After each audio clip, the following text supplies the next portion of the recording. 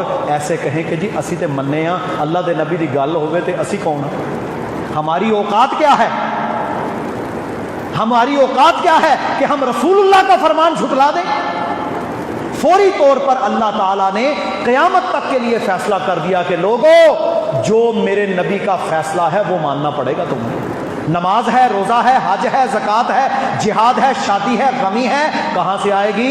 محمد رسول اللہ صلی اللہ علیہ وسلم، آپ سب ان سے لیں گے۔